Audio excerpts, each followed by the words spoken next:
Opening the Grid Connect app lands you on the home screen. This is the dashboard offering you quick access to various sections of the app.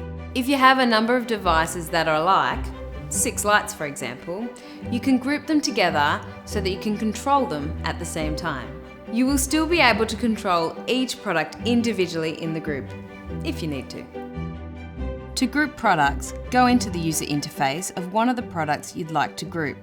Click on the menu icon at the top right of the screen. Tap Group Devices and select products you'd like to group. Select Confirm, name the group and save. If a product that you would like to group is not listed, check that the power is on. If it is still not appearing, then that product is unable to be added to the group.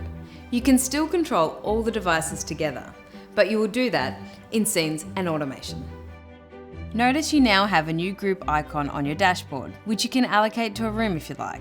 Inside, the user interface is still the same, but now all the products within the group are controllable.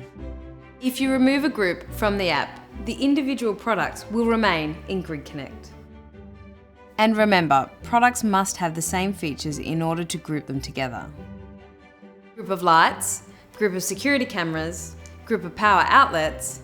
Otherwise, you will need Scenes and Automation.